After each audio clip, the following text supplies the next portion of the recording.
پیغمبر اور ان کی آل پر سلام ہو، ہمیں ان کے ساتھ محشور فرما اور ان کی ولایت پر ثابت قدم رکھنا یا ارحم الراحمین۔ میرے حضور علی ابن موسیٰ رضا رسول خدا کے فرزند،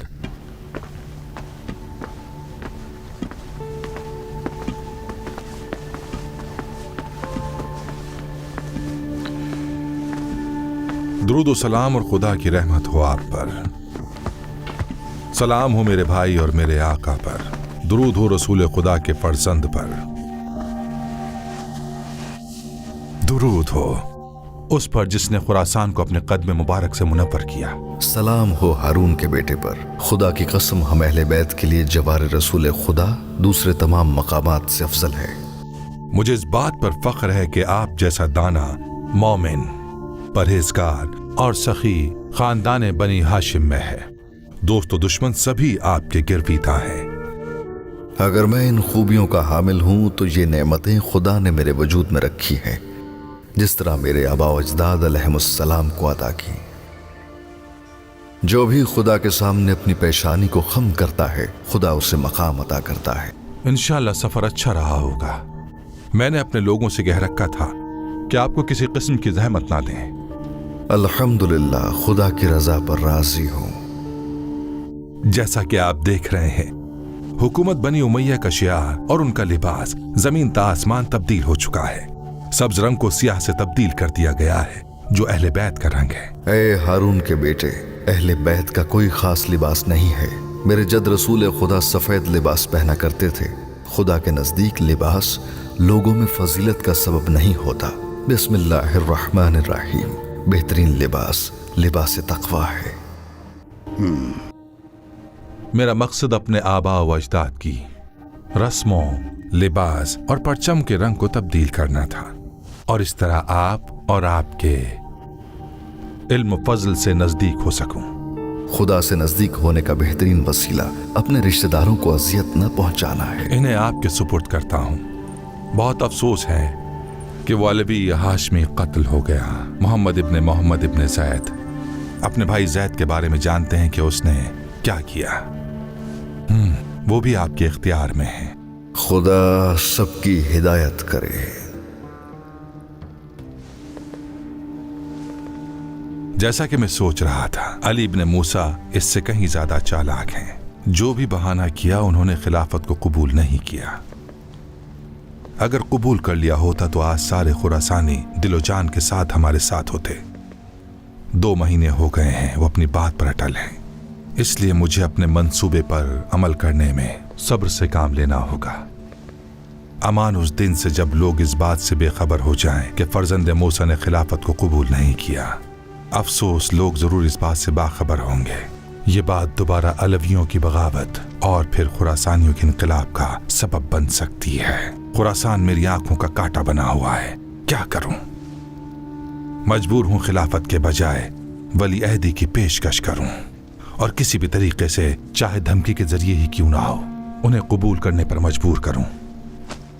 زید اور علویوں کا قیام جو میرے خلاف تھا کا بہانہ بناؤں گا، ان قیاموں کی نسبت امام کی طرف دے دوں تاکہ وہ مجبور ہو کر میری پیشکش کو قبول کر لیں۔ 2 ہی راستے ہیں، ان کے بھائی کو قتل کروں گا یا وہ ولی عہدی کو قبول کریں گے۔